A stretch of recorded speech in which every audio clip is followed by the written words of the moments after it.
Welcome everyone to the March Focus Series. It's great to have you all with us here today.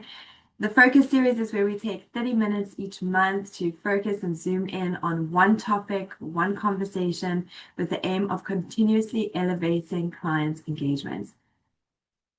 Today's topic is guiding clients through complex decisions, using drafts to explore options together with clients. We always like to start with the why. And as Benny mentioned, in preparing for the presentation today, we came across a post on LinkedIn by a financial planner named Steve Conley. He had a post as well as he's created a white paper. And as Benny mentioned, we'll share that with you post the session. It's a really interesting insights that he shares there. The white paper is named From Product Advice to Wealth Governance, the Emergence of the Total Wealth Planner. And what he talks about is that, financial planning has been very focused on what he calls financial capital, when it comes to pension funds, investments, products, access to products, knowledge, and that there are three forces in his mind that are shaping or reshaping rather financial planning, and they're all happening at the same time. The first one, AI. I mean, we hear about this every day, how AI is rapidly automating financial advice. But I really also like the other two that he mentions, that clients or consumers now have a lot more direct access to products that they didn't have in the past. And that life decisions are becoming far more complex. If you think about state of the world or the changing with AI, and think about life decisions in that context, it is becoming more and more complicated. And he talks about how what I liked about it is it's not about replacing financial planning, but rather how financial planning will evolve in his mind to look at not only that financial capital, but also human capital and decision capital. And when he talks about that, he talks about that strong decision capital is where we can help clients evaluate trade-offs, navigate uncertainty, avoid behavioral traps, and align money with purpose. So I really love that and how that is evolving to that wealth planner that will look at all three. And it also made me think about, cash flow planning. And if we think about the last 5 or 10 years in financial planning and the emergence of cash flow planning and how it's become sort of such a staple in our day-to-day financial planning with clients. And if we think about why is that? Why is it so powerful? And I think what makes cash flow planning really powerful in conversations is that it's almost, showing a mirror to a client, saying, based on the decisions you've made up until now, this is your ability to meet your goals. But more than that, it does it in a way that's visual and in a way that invites the clients into the conversation to say, well, let's explore the options we have together. What if we save more or spend less or work longer? So it really creates that space for collaboration where the client starts saying, what if I do this? What impact would that have? Or what if I make this decision? What would the impact of that be? And instead of us presenting that to the client, we're collaborating with them and creating the plan together. And, I heard a planner mention it just this week about going through target maps with the clients and the client working through, coming up with different options and scenarios and together how they created their plan moving forward. And we know that it's powerful because when a client is part of that conversation and building the plan together with you, they're far more inclined to commit to it, to take ownership of it. It's their plan, and then stick to that over time. So I think what really makes that powerful is a combination of that, where we can show it to our clients in a way that's visual and tangible, where it's engaging, where we can invite them into the conversation, when it becomes collaborative. That's where we're guiding the client through those complex decisions. But if you think about the financial planning journey, not all conversations are cash flow planning conversations. There are life transitions. Clients are getting married or potentially, perhaps getting divorced, or they're about to retire. And there's lots of change happening at the same time during these different life transitions. Or we may be having a conversation around structural changes, what sits in the individual's name versus the business versus the trust. How are they linked with the trustees, with the beneficiaries? Are there options or scenarios we need to review or changes that need to be made from a structural point of view? We could be having conversations around consolidating, if we've got a lot of clients, but got investments everywhere or different products everywhere, and we want to talk about how we can really bring that together. All conversations around this is where you are now, but if you were to make these decisions, implement these changes, what would that look like? And the question is, how do we bring that same combination of reflecting it in a way that's visual, make it engaging, create the space for that conversation, and bring the client in when it's these conversations as well. And that's where we think drafts can play a really important role in creating that same combination and engagement with clients. We've also enhanced drafts. So I'm going to jump across into Asset Map now and take you through what is drafts, how do you use drafts, and also a couple of examples. Just share. Perfect. All right, Benny, you should be looking at Asset Map now.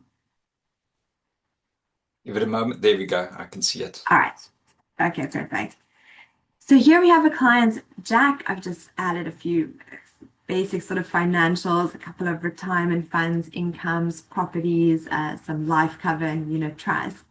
Now, drafts, before how you would access drafts is by clicking on this colorful plus here, and you'd select drafts, and it would pop up here at the top. But now we've brought drafts into sidebar, so the experience is even better.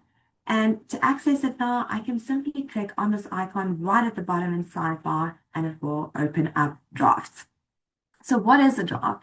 Draft gives me the ability to show potential changes to a client. So without changing their current picture. So I can show them changes like adding certain investments or members or entities. I can show changes where we're moving something or editing something. And I can show changes where we're removing something completely. So how do I do that? I'll click on New Draft over here. I can give the draft a name. So I'm going to go Propose Changes. And I can even put in notes about the specific draft. What am I trying to show? Is it implementation? Is it structural changes? Whatever notes I want to put in. And I select Create Draft. Immediately, you'll see it creates this orange border around the asset map so that I can see I am now in the drafts mode. Right at the top, we can see the name of the draft. I can always see the notes here and any changes here on the bottom right. And you can flip through hiding and showing the changes, which I'll talk through now. But now I can start to make changes to this picture based on what we're going to be doing differently. For example, I could say, we're actually going to combine these two unit trusts into this one. So we want to remove this one and just click delete. And you'll see if I delete something, it's notated with the red X here. I can then say we're going to change this one because it's now going to have both of these amounts in. So I can say this is going to be 290,000 and update. Okay. And there you'll see it's going to show a little pencil because I made an edit change. I can even, just change text in something. So maybe we're going to say we're going to move this to XYZ and update. So I can edit, I can delete, and I can add. So maybe the client also has a rental income that I want to add in and talk about, then I can sort of add a thing.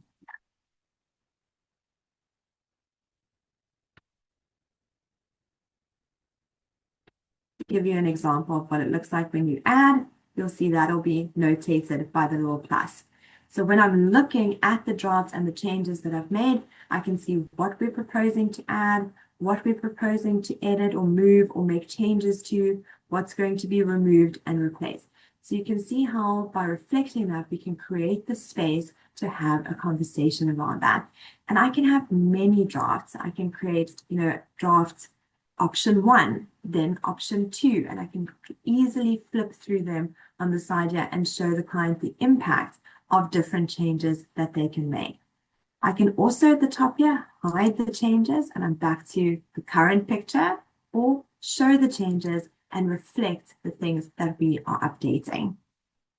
How do I accept a draft? So if I then decide, if the client decides, yes, we actually are going to make this update and I want to accept it, I simply click on the box and commit the change or reject the change. So in this case, I'm going to delete that and then it's removed and I'm going to accept this one. Only then does it change the client's current picture. Otherwise, it stays within the draft. To close the draft again, I just click on this close button at the top here and I'm back into the client's current picture. If I want to apply that again, just click on drafts, click on proposed changes, and there we can see the changes that we've made. So that's how it works. You can also generate a PDF by just clicking on this button on the top right here, and that'll create a report. I'm going to flip over just to give you an example report of the changes. You'll see when you generate that PDF, it gives you, there's a watermark on the back saying that it's a draft. It does put in the name of the draft, whatever you've called that draft, and it shows the changes again in pink with pluses, cancels, and edits so that you can see what those changes are and engage with the clients on that. So again, it's about showing the clients tangibly, these are the changes that we're talking about. This is what it's going to look like if you make those changes. So the client can really see it and then have that space to engage. Benny. Yes, I want to just emphasize Yeah, this last bit because sometimes we think of draft as just showing a client. Showing is one half of it, but the other half is now creating the space for talking through what does it mean to move money? What does it mean to do that? Like, what does it mean in the context of the wider context of the client's life? So you can see what we're doing is we're creating the space for that conversation all that. in a structured manner. No, 100%.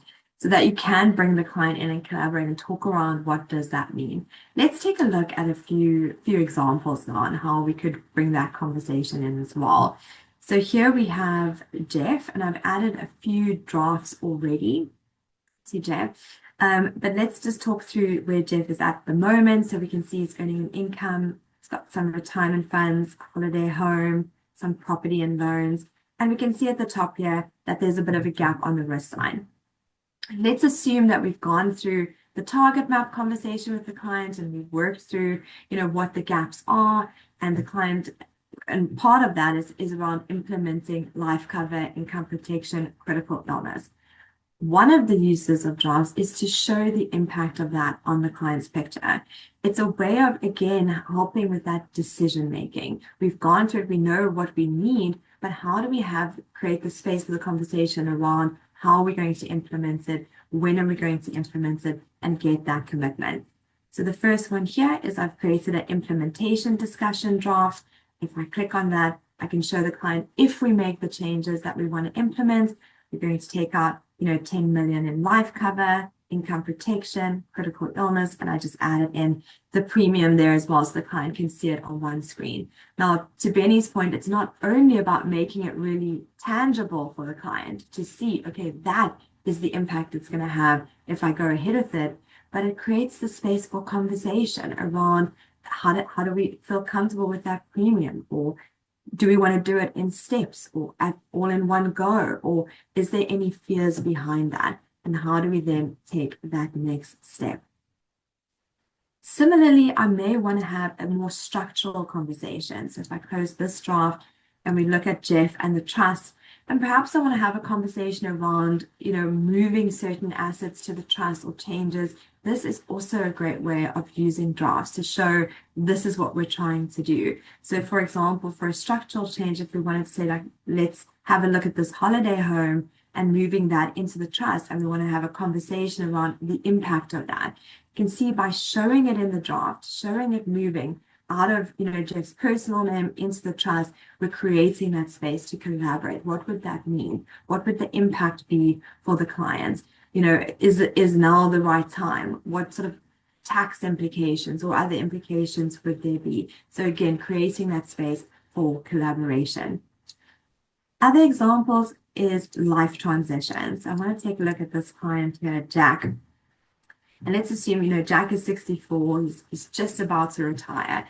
And this is one of those examples, when we think about life transitions, where there's a lot of change happening in one go. Where clients have lots of investments that are moving, benefits that may be changing or falling away, that we may need to replace, they're getting income from different places. Any sort of life transition, there will be a lot of change. And drafts is a great way of reflecting what that change will look like, making it really real for the client. So for example, here, if I click on this post-retirement, we're going to show a draft here of what the retirement changes will look like. And we don't have to do it necessarily in one draft. We could also break it down into a few if we want to show, step one, what's going to happen, step two, what's going to happen, especially a life transition like death. What is the first things that's going to be dealt with or handled, and what's the second ones? So you can also break it down. But here, what we're showing this particular client what retirement will look like is that these retirement funds that the client has, as well as the pension fund, those are going to fall away. They're going to be invested, combined into a living annuity, as an example. That living annuity is going to provide us with an income because this salary is going to fall away. So we're going to get our income now from this living annuity as opposed to from the salary. In addition to that, we want to have income for travel. That's going to come out of our savings fund. So here you can see, instead of just calling it savings, I hide and show, I've changed it to travel fund in the draft to make that clear. That's where we're going to get our travel savings from. Our group benefits are going to fall away, but our personal life cover and critical illness will remain. The disability benefit is going to change from lump sum disability maybe to an impairment or a different amount, or might fall away completely. So you can see how we can use the draft to then show the clients, they start understanding practically and visually what is going to change. And that can create a sense of calm, a space for engagement, space for questions, and to really work through those uncertainties with the clients as well. All right, so some things on post-retirement. And then one other example I want to show is consolidation. So if we have a look here and we say this client has 3 retirement annuity funds, and let's say we want to talk about combining them. This is also a nice one to show on a draft, using drafts to show that, just to say we can move all 3 of these into this one consolidated one.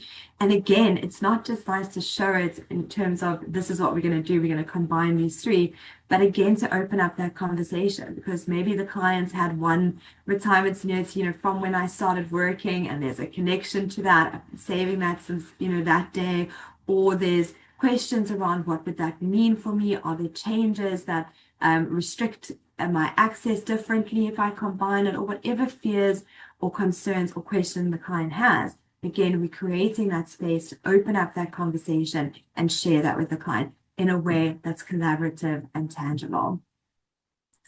Right. So those are the different examples that I wanted to go through. I also want to talk through how client portal and drafts are connected. So let's start here with Jeff at the top. I'm just going to go back to Jeff.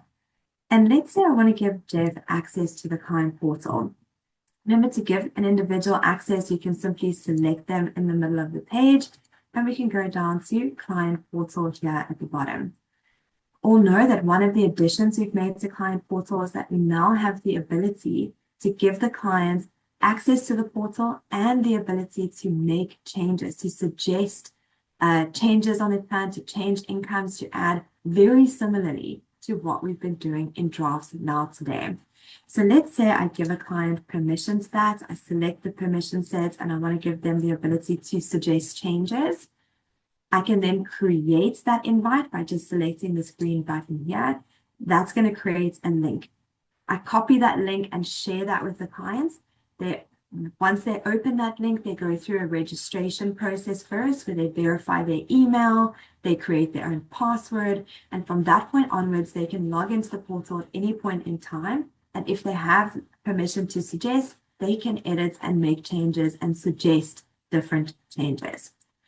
Remember too that you can always preview it. So that's important. You want to give a client access, but I know we always want to see what are they going to see when they log into the portal, and just check that before we give them access to that.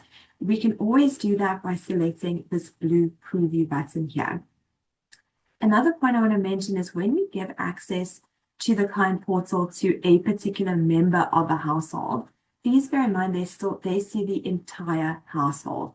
So that's just something to be aware of. You're giving them access to the full asset map household. But here, let me click Enter Client Preview, and we're going to then have a look at, if I gave this client access to the portal, what is it that they would see when they logged in? So I'm now entering as if I'm the client onto the client portal. You can see it's a very similar view that they have. In addition, they do have this household view at the top where they can see their map as well as some key financials at the bottom.